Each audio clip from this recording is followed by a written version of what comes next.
네, 시청자 여러분 안녕하십니까? 지금 포항에서는 액상화 위험지도 제작을 위해 포항시 전역에 걸쳐 있는 시추공 430개를 정밀 분석하는 작업이 진행 중입니다. 액상화 위험이 높다고 판단되는 지역에서는 앞으로 건축 규제가 강화됩니다. 이규설 기자입니다. 지진 진앙지 인근 논에는 수백 개의 모래 분출구가 생겼습니다. 이곳에서 한참 떨어진 포항 송도동에서도 모래가 분출됐습니다. 지진으로 땅이 물렁물렁해지는 액상화 현상입니다. 건물 붕괴 위험 탓에 전문가들은 액상화 지도 제작의 필요성을 강조해왔고, 앞으로 추후에 우리가 이런 액상화 우려 가능성이 높은 지역을 어떤 식으로 우리가 달 조사를 해가지고 액상화 지도도 만들어내고 피해 가능성을 예측할 것인가, 이런 준비가 먼저 이루어져야 되겠다고 생각을 하고요. 현재 포항에서는 액상화 정밀 지도가 만들어지고 있습니다. 우선 지도 제작을 위해 새로 뚫은 시추공은 모두 41곳입니다. 시추공의 위치는 진앙지인 흥해읍 일대를 비롯해 포항 최남단인 잠기읍과 구룡포읍에서부터 최북단인 기북면 송라면까지 광범위합니다. 뿐만 아니라 건축물 조성과 도시 개발 행위를 위해 뚫어놓은 시추공 2,450곳 가운데 사용 가능한 389곳의 지질 정보를 액상화 지도 제작에 활용하게 됩니다. 액상화 위험도가 높다고 판단되는 지역은 건축 규제도 강화됩니다. 액상화 지도상에 위험 지역을 표시할 것입니다. 위험 지역을 표시하면 향후 건축 행위와 도시개발 행위를 할 때는 충분한 기초가 확보되는 사업을 해야 될 것입니다. 포항 지역 430개 시추공을 분석한 액상화 실태 정밀 조사 결과는 내년 1월 말쯤 발표할 예정입니다. 포항시는 액상화 지도가 나오면 도시계획에도 반영할 계획입니다. MBC 뉴스 이규설입니다. 경상북도가 후원하고 포항시와 죽도시장 상인연합회가 주최한 포항경제 살리기 도민의 힘 모으기 한마음축제와 장보기 행사가 오늘 죽도시장에서 열립니다.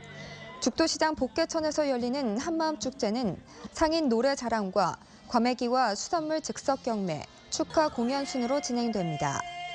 행사장에는 또 20개의 부스가 설치돼 건어물과 과메기, 어묵 등을 판매합니다. 특히 행사 뒤 도청과 시군 공무원 1,000여 명 이상이 죽도시장 장보기를 하며 지진으로 어려움을 겪는 포항경제 살리기에 힘을 보태게 됩니다. 경상북도는 오늘 포항 흥해시장에서 포항 지진으로 침체에 빠진 포항 지역의 경제 활성화를 위해 축산물 소비 촉진 행사를 가졌습니다.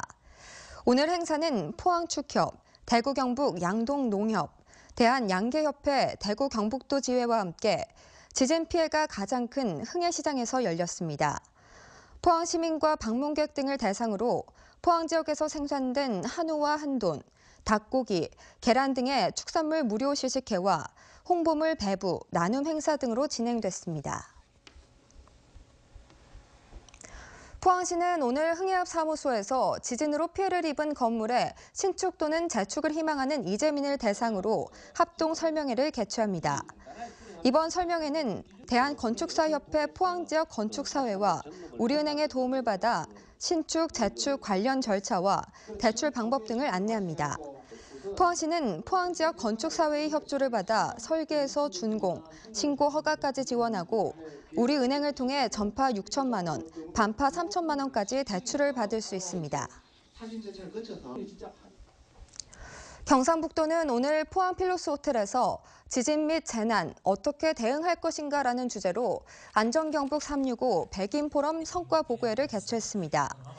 오늘 보고회에선 일본 지진 분야 권위자인 일본 고쿠시칸 대학 타카오 하시모토 교수를 초청해 지난 1995년 한신 대지진 피해 이후 희생자 재건특별법과 피해회복 기본법, 액상화에 의한 피해, 지진 정책 등에 대한 강연을 들었습니다. 또 지난해 10월 창립한 안전경북 365 백인포럼위원회는 지진과 풍수해, 원전, 사회재난, 안전정책 등 5개 분과에 걸쳐 지난 2년 동안 추진한 안전정책 과제를 발표했습니다. 네, 이상으로 포항에서 전해드렸습니다. 여러분 고맙습니다.